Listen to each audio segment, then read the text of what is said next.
Morning বন্ধুরা, তোমরা সবাই কেমন আছো? আশা করি প্রত্যেকে খুব ভালো আছো, আমরাও ভালো আছি। তো এখন সকালবেলায় আগে কী করি তোমাদের সঙ্গে শেয়ার করছি। তোমরা আমার সঙ্গে থাকো, দেখতে থাকো।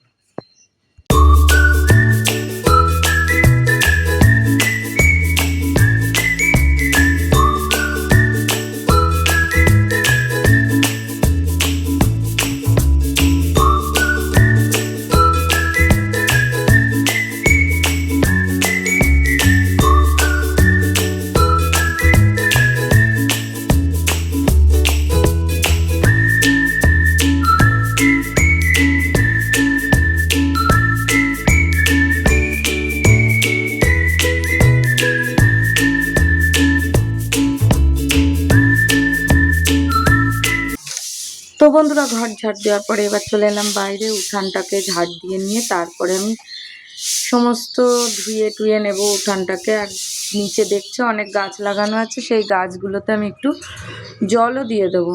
তো আমার এটা প্রত্যেক দিনের ডিউটি থাকে, তোমাদের সঙ্গে শেয়ার করলাম, তোমরা দেখতে থাকো।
তো বন্ধুরা, বাইরের সমস্ত কাজ কমপ্লিট হয়ে গেছে, এখন চলো যাই ঠাকুরের বাসনগুলোকে মেজে নিই সুন্দর করে। তো বন্ধুরা দেখো, এগুলো পিতলের বাসন, তো একটু পিতম্বরী কিংবা একটু টক জিনিস দিয়ে মাজলে খুব সুন্দর পরিষ্কার হয়। তো আমার কাছে পিতম্বরী ছিল, তাই পিতম্বরী দিয়ে আমি সুন্দর করে বাসনগুলো মেজে নিচ্ছি। প্রত্যেক দিন এভাবেই আমি পিতম্বরী দিয়ে, না পিতম্বরী যদি না থাকে তো আমি লেবু দিয়ে কিংবা একটু তেঁতুল দিয়ে মেজে নিই, মাটি দিয়ে তেঁতুল দিয়ে সার্ফ দিয়ে। কিন্তু জানো তো, পিতম্বরী দিয়ে ঠাকুরের এই পিতলের বাসনগুলো যদি মাজা হয় না, খুব সুন্দর চকচক করে পরিষ্কার ঝকঝকা হয়ে যায়। আর যদি তেঁতুল দিয়ে মাজা হয় তবুও চকচক করে, কিন্তু একটু বেশি খাটনি হয় আর কি, ঘষতে হয় বেশি। তো আমি ঠাকুরের বাসনগুলো মেজে নিই, তারপরে আবার আসছি। তোমরা আমার সঙ্গে থাকো, দেখতে থাকো।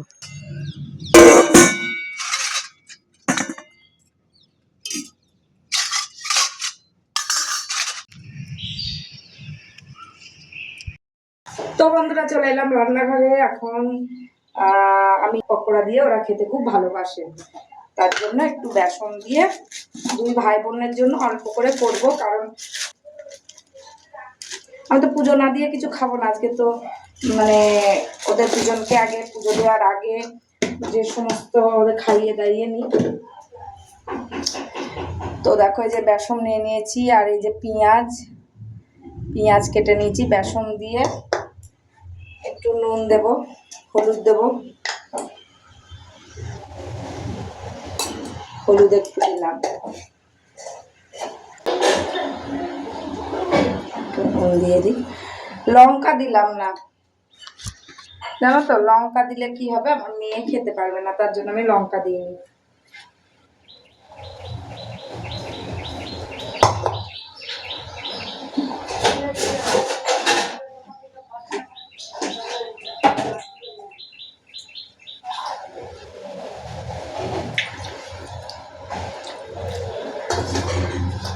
হালকা একটু লঙ্কার গুঁড়ো দিয়ে দেবো।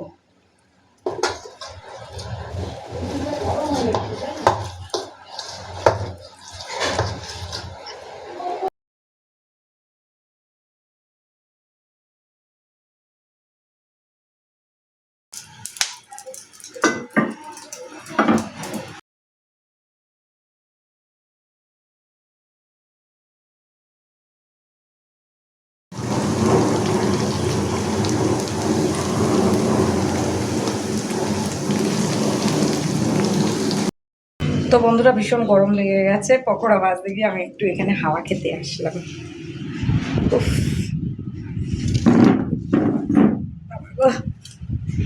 তো একটু বসে নিই, একটু বসে নেওয়ার পরে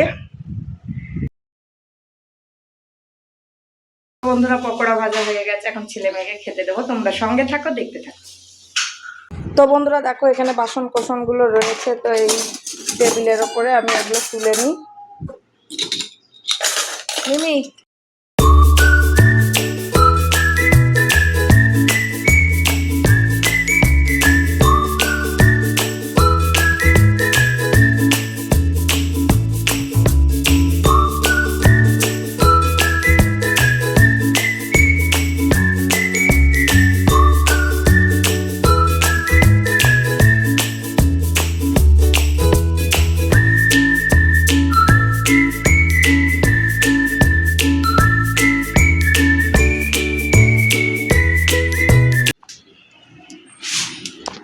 তো বন্ধুরা ভাতের হাঁড়ি উপর দিয়ে দিয়েছি, এখন যাব মাছ কাটতে। আর সবজি টবজি সমস্ত কিছুই কেটে রেখে দিয়েছি, চলো তোমাদেরকে দেখাই। তো এ দেখো মাছের ঝোলের জন্য সবজি কেটে রেখেছি, ভেন্ডি কেটে রেখেছি, শাক কেটে রেখেছি, এখানে পেঁয়াজ আর রসুন কেটে রেখেছি শাকে দেবো বলে। তো বন্ধুরা দেখো এই যে মাছ, আমি মাছটা কেটে নিই, এখানেই কাটছি কারণ খুব গরম পড়েছে। তো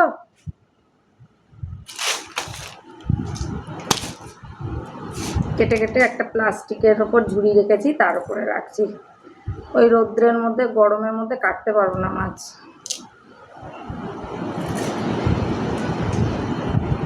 কারণ ছোট মাছ কাটতে না টাইম লাগে অনেক, অতক্ষণ রৌদ্রের মধ্যে বসতে পারবো না, তো তার জন্য আমি এখানেই কেটে নিচ্ছি। ফ্যান চলছে, ফ্যানের হাওয়ায়। পরে এখানটা মুছে নেব।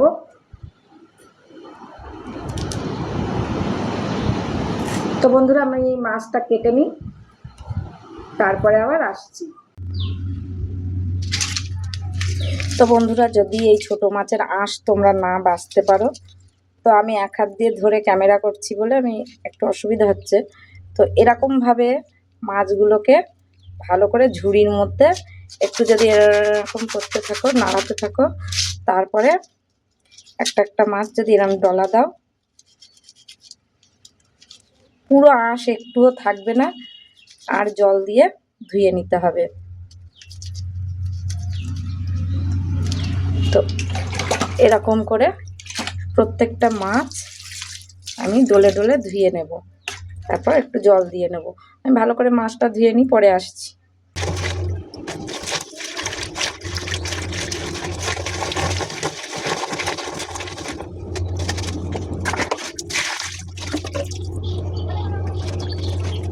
তো বন্ধুরা ভালো করে মাছটাকে পরিষ্কার করে ধুয়ে নিয়ে চলে এসেছি, এবার নুন হলুদ মাখিয়ে নিচ্ছি। মাছগুলো কিন্তু খুব টেস্টি হয় জানো তো, আর এগুলোকে আমরা বলি সমুদ্রের মৌরলা মাছ। তোমরা কি বলে এই মাছটাকে চেনো সেটা কমেন্টে জানিও। তো সুন্দর করে নুন হলুদ মাখিয়ে নিয়েছি, আর দেখো আলু বেগুন ডাঁটা দিয়ে মাখা মাখা করে ঝোল করব, আর এই পেঁয়াজ আর রসুন দিয়ে শাকটাকে ভাজবো, আর ভেন্ডি সর্ষে পোস্ত দিয়ে করব।